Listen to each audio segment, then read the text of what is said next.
Hello, welcome back to New Tone Poets today. We have Freddie Hubbard on Breaking Point, and we have Gerald Wilson Big Band, Moment of Truth. And these are, for quite some time, the last Tone Poets we will get. I think we have to wait until the 7th of October.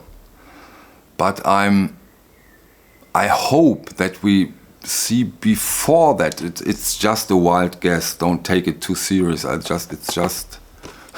hope so. Before we may see the Blue Train, John Coltrane, and I think this delay of the other releases may have to do with this huge release. I think they are right now pressing tons and tons and tons of John Coltrane Blue Train. So that might be one of the reasons for the delay, but finally, or not finally, but let's be happy that we get two at the end of last week, so that we can talk about these two releases. And let me start with Gerald Wilson Big Band here. You know, this is one of those Pacific Jazz editions. Pacific Jazz is now under the umbrella, or has been under the umbrella of Blue Note, and so we see from time to time editions out of this label, and those are usually beautiful highlights. Same here, in my opinion. As the title says, big band, and we have quite some musicians involved. Let me get into them briefly. We have Carmel Jones, Jules Chaikin, John Ordino and Fred Hill on trumpets, Bob Edmonds, son, Lou Blackburn, Frank Strong, Bob Knight, Teddy Edwards, Harold Bland, Bud Shank, Joe Maney and Don Ruffle, Joe Pace on guitar, Jack Wilson piano, Jamie Bond bass, Mel Lewis drums. So quite some person involved in this 1962 recording. Let me see who was the recording engineer. I hope I can find it. No, I don't think so. I'm sorry. Recording engineer has been Richard Book. And of course, we get our usual Tone Poet foundation with the Stoughton jackets. In this case, not a gatefold jacket. Have I shown you the backside? Here it is.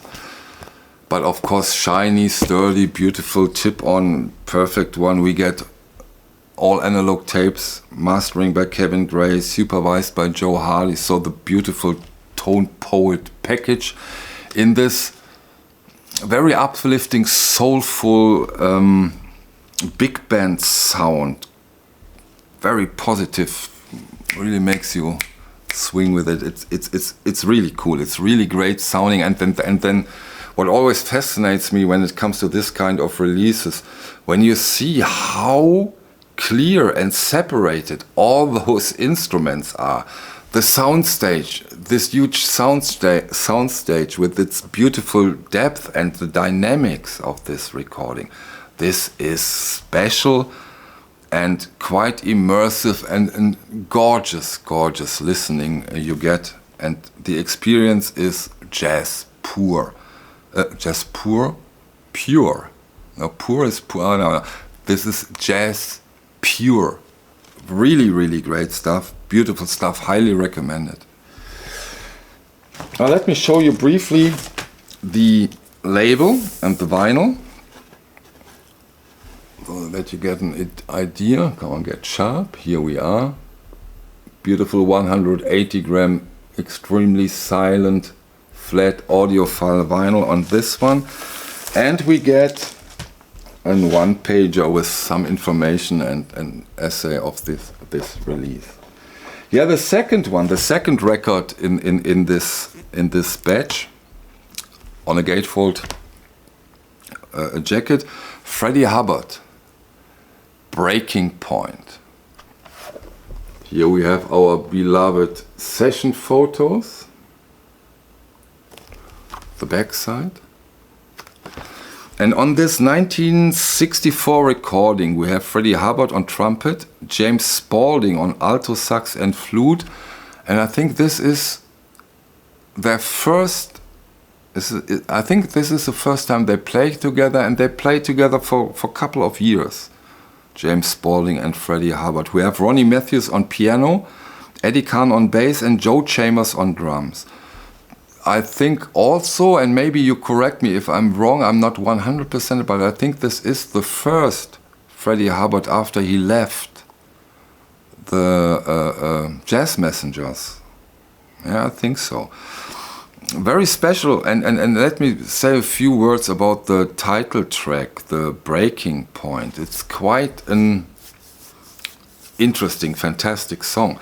It's very calypso-driven, yet avant-garde-ish. So he really reflects on those Ornette Coleman things that has been going on during that time.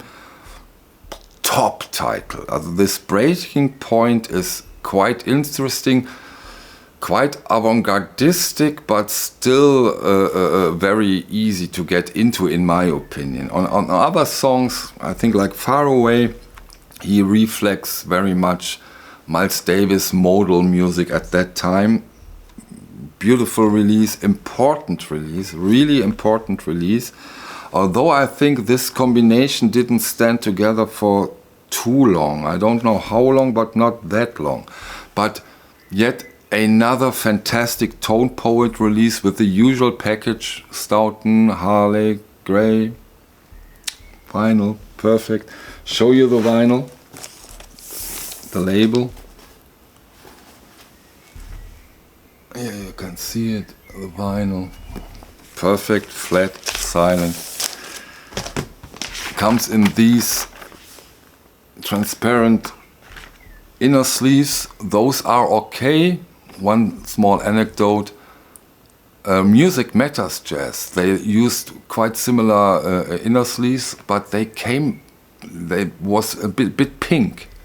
And if you ever get those pink, same material, feels the same, looks the same also, it only has a pinkish touch, don't use them because they leave a residue on your beautiful vinyl. Don't take those. Get rid of them. Yeah, back to the title. You can see it once more. Once more, the session photos. Great stuff. Fantastic sounding release. You know, Tone Poet. A+. Great sounding recordings. Of course, the original recording was by Rudy Van Gelder. Cover design, Ray Miles. Those session photos are, by the way, always Francis Wolff. Highly recommended, must-have releases in my opinion. Yeah, that's for it today, for the video today. I hope to see you on the next one, and I really thank you for your time. Bye.